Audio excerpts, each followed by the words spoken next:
Here in Chiefs Kingdom, I want to get straight to the point, because this conversation matters more than it might seem at first glance.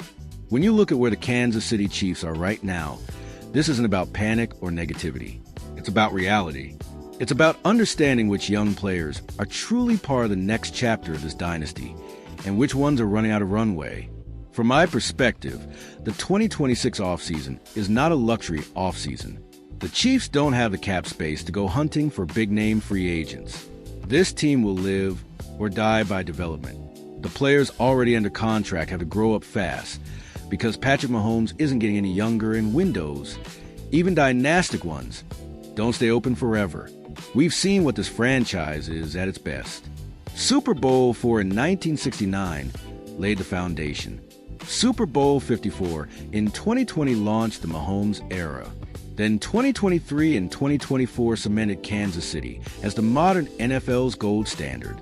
Andy Reid built a machine. Mahomes elevated it into art.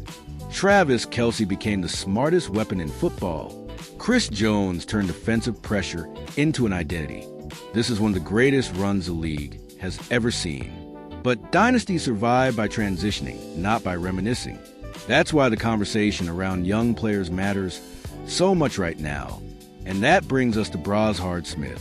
Smith entered the league as the Chiefs' final pick in the 2025 draft, but he arrived with intrigue. He walked into a running back room that desperately needed juice.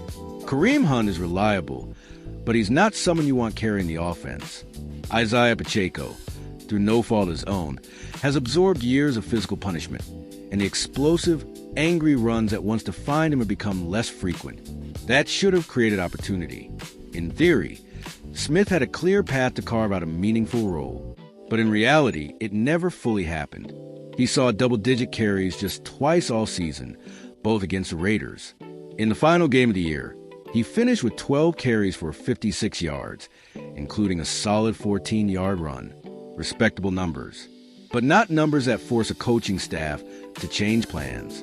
What Chiefs fans need to understand is this: opportunity in this offense isn't handed out, it's taken. Smith didn't score a single touchdown as a rookie. His most consistent impact came as a punt returner, where his quickness and vision were real assets. And that's valuable. But from my view, if your rookie season only locks you in as a return specialist, you haven't done enough to secure a future as a starting running back. This is Chiefs football. This offense lives in a red zone, inside the opponent's 20-yard line, where decisiveness, trust, and timing matter more than flashes. Andy Reid values reliability. If a player doesn't clearly earn that trust, the staff keeps looking. That's why Smith's outlook feels fragile. Meanwhile, the Chiefs are already being connected to Jeremy Love in multiple mock drafts. And if Kansas City pulls that trigger, Smith's path becomes extremely narrow. A drafted franchise back instantly reshapes the depth chart. That wouldn't be personal. That would be business. Compare that situation to young players like Xavier Worthy or Josh Simmons. You can see the growth. You can see the coaching staff leaning into them. Their arrow is pointing up. Smith's arrow right now is uncertain, and uncertainty is dangerous on a roster built to win now. As someone who lives and breathes Chiefs football, I don't see this as an indictment. I see it as a warning. Smith can still change the narrative. A strong offseason, improved vision, better pass protection, more physical finishes. Andy Reid rewards growth when it's undeniable, but the margin is thin. Arrowhead doesn't wait. Gayha Field is loud, demanding, and unforgiving. The Reds expects answers, not excuses.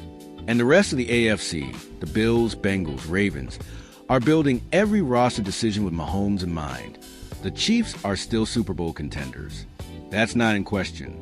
But sustaining this dynasty depends on young players stepping up now, not later. In my view, this offseason will quietly decide who belongs in the next era of Chiefs football and who doesn't. So stay locked in Chiefs Kingdom. Watch these battles. Watch the draft. Watch the reps in camp. Because every snap